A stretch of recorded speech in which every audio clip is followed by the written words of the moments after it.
ഞാൻ ഇതിനിടെ കർണാടക ഷിമോഗ് മക്കോട് എന്ന ഇടവകയിൽ ശുശ്രൂഷയ്ക്ക് വേണ്ടി പോയി.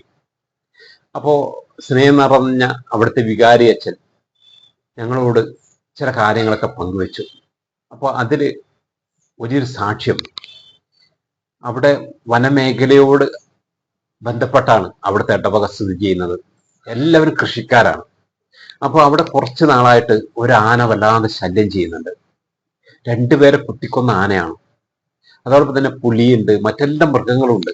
അപ്പൊ ഇവര് കൃഷിയിടത്തിലേക്ക് കയറിയിട്ട് വല്ലാത്ത ശല്യം ചെയ്യുകയാണ്. എന്നിട്ട് അച്ഛൻ പറയുകയാണ്, ഈ ആനയോ ഇങ്ങനെയുള്ള മൃഗങ്ങളോ ഒരിക്കലും ഒരു ഇടവക്കാരുടെയും കൃഷിയിടത്തിലേക്ക് ഇതുവരെ കയറി ചെന്നിട്ടില്ല. ആ ആന ഇതുവരെ ഒരു ക്രിസ്ത്യാനിയുടെയും കൃഷിയിടത്തിലേക്ക് കയറിയിട്ട് നാശനഷ്ടം ഉണ്ടാക്കിയിട്ടില്ല. അതിന് കാരണം അച്ഛൻ പറയുകയാണ്, ഇതിന് തൊട്ട് മുമ്പ് അവിടെ ഇരുന്ന വികാരി അച്ഛൻ സെന്റ് സെബാസ്റ്റ്യന്റെ രൂപം വഹിച്ചുകൊണ്ട് എല്ലാ ക്രിസ്ത്യാനികളുടെയും കൃഷിയിടത്തിൽ പോയിട്ട് പ്രാർത്ഥിച്ചു. അപ്പോൾ അതിന്റെ വലിയൊരു സംരക്ഷണം ഇന്നും അവരനുഭവിക്കുകയാണ്. ഇത് വലിയൊരു സാക്ഷ്യമാണ്.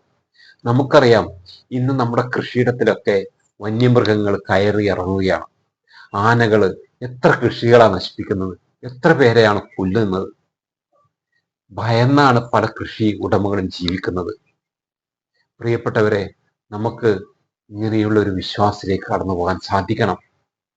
വൈദികന്മാരെ കൊണ്ടുവന്നിട്ട് നമ്മുടെ കൃഷിയിടത്തെയും നമ്മളായിരിക്കുന്ന വരുമാന സ്രോതസ്സിനെയും സംരക്ഷണം കെട്ടാൻ വേണ്ടിയിട്ട് പ്രത്യേക പ്രാർത്ഥന നടത്താൻ നമുക്ക് സാധിക്കണം. അതോടൊപ്പം തന്നെ നമുക്ക് പറ്റാവുന്ന രീതിയിലൊക്കെ പ്രാർത്ഥിക്കാൻ നമുക്ക് പറ്റണം. എന്നും യോഗ്യതയോടുകൂടി വിശുദ്ധ കുർബാന സ്വീകരിക്കാൻ നമുക്ക് പറ്റണം. അതോടൊപ്പം തന്നെ 91 സങ്കീർത്തനത്തിന്റെ വലിയ യോഗ്യതയിൽ നമ്മൾ ജീവിക്കാൻ നമ്മൾ പഠിക്കണം. അതോടൊപ്പം തന്നെ പറ്റുന്ന രീതിയിലൊക്കെ വചനം പറഞ്ഞിട്ട് നമ്മുടെ കൃഷിയിടത്തും നമ്മുടെ വരുമാന സ്രോതസ്സിന്റെ ആ മേഖലയിലൊക്കെ വചനം പറഞ്ഞ് പ്രാർത്ഥിക്കാൻ നമുക്ക് പറ്റണം. വെഞ്ചരിച്ച വെള്ളം തളിക്കാൻ നമുക്ക് പറ്റണം. നമുക്ക് വചനത്തിന്റെ കോട്ട കെട്ടാം. ഈ കോട്ട ഒരു ആനയും ഒരു മൃഗവും ഒരു സാത്താനും ഭേദിക്കില്ല. നമ്മൾ എല്ലാവരും വണ്ടിയുള്ളവരാണ്. വാഹനമില്ലാത്ത ഭവനം ഇന്ന് കുറവാണ്.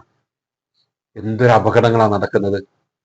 കൃത്യസമയത്ത് ആ വാഹനങ്ങൾ വെഞ്ചരിക്കാനും നമ്മൾ യാത്ര ചെയ്യുന്ന സമയങ്ങളിലൊക്കെ പ്രാർത്ഥിച്ച് യാത്ര തുടരാനും, പ്രത്യേകിച്ച് 91 സങ്കീർത്തനത്തിന്റെ വലിയ യോഗ്യതകളിൽ പ്രാർത്ഥന ആരംഭിക്കാനും, അതോടൊപ്പം തന്നെ നമുക്ക് പ്രാർത്ഥനകൾ പ്ലേ ചെയ്യാൻ പറ്റണം.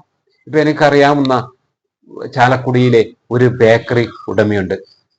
അദ്ദേഹം വാഹനത്തിൽ കയറി ഉടൻ തന്നെ വിശുദ്ധ കുർബാന കാസറ്റിൽ പ്ലേ ചെയ്യാൻ തുടങ്ങും. യാത്ര അവസാനിക്കുന്നത് വരെ ആ വാഹനത്തിൽ വിശുദ്ധ കുർബാന ഇങ്ങനെ മുഴങ്ങി കേൾക്കും. അപ്പൊ ഇങ്ങനെയൊക്കെ നമുക്ക് ചെയ്യാൻ പറ്റണം.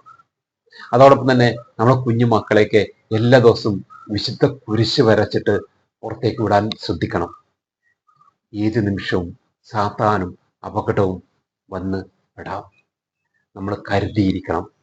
കർത്താവ് പറയുന്നു, സർപ്പത്തോടെ വിവേകത്തോടെ ജീവിക്കാൻ. സ്തുതിയായിരിക്കട്ടെ.